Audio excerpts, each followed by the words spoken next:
valley of Villard-de-Lans near Grenoble and heads west to the city of Saint-Etienne.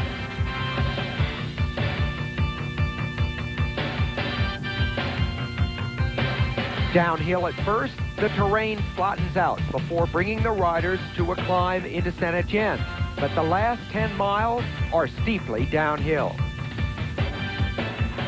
The Gorge de la Borne, but today the sound is not of rushing water, but of whirring chains echoing off the rock wall.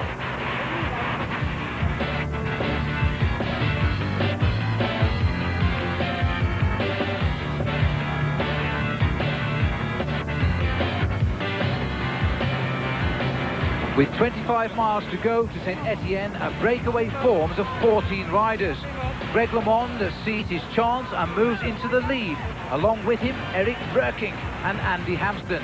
But there were some noted men missing. LeMond had realised this. Pedro Delgado, Raul Alcala pouring water over his head on the hottest day of the Tour so far. And also in the group, the yellow jersey of Claudio Chiappucci.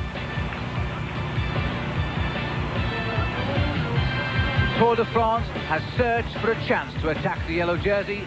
LeMond spotted his just 25 miles away from Saint-Etienne. With Eric Breukink alongside him, Andy Hampsten in his slipstream, Greg LeMond was now making the most of the big attack of the day.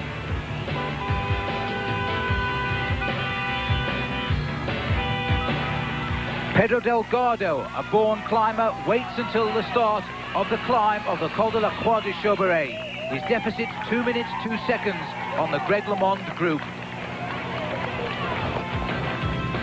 Behind all of them, the yellow jersey toils alone of Claudio Chiappucci.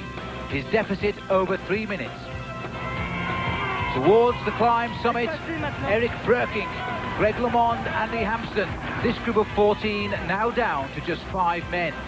While coming up fast, just 20 seconds behind, is Pedro Delgado. Gianni Bugno and Delgado's faithful teammate Miguel Indurain, who sets the pace. Over the summit, the leaders are Greg LeMond, Breukink, Hampsten, Conti and Eduardo Chozas. The chase behind is almost on them. But on the descent towards Saint-Etienne, with speeds attained of almost 60 miles an hour, the gap begins to grow again. It's going back up, 29, 30, 32 seconds. Delgado's group is falling away.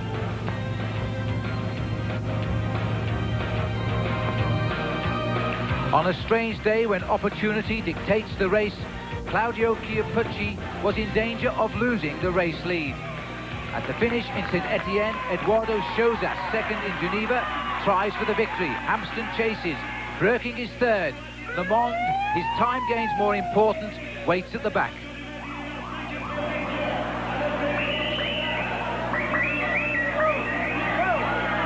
Breukink and Chozas across the line together, with Eduardo Chozas declared the winner by inches. Exhausted, the riders are engulfed by the press. 30 seconds later, Pedro Delgado's group arrives, led home by Marino Lajarreta.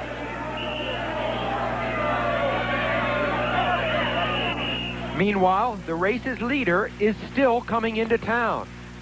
Dropped early in the stage, Claudio Chiappucci finally crosses the line almost 5 minutes after Chozas. So the results of today's stage: Eduardo Chozas has won his first Tour stage in 2 years.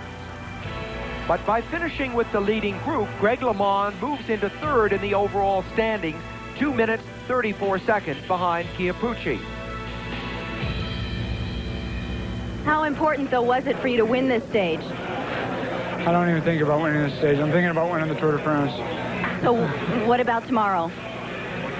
Another day that's going to be difficult. I mean, these days are very dangerous. It's really hot, hard. Anything can happen. But I'm confident I'll be good tomorrow, too. LeMond on form can only mean trouble for Claudio Chiappucci, leading now, but for how long?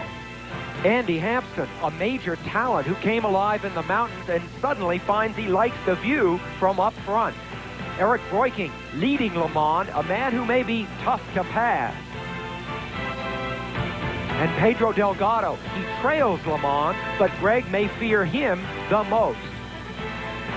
Be with us tomorrow when our coverage of the Tour de France continues with a special one-hour program as Greg LeMond rides again. Behind schedule from the beginning of the Tour, LeMond is now ahead of schedule. Cars come to their positions. As you can see, it's a pretty odd grid here because the back cars, in fact, it's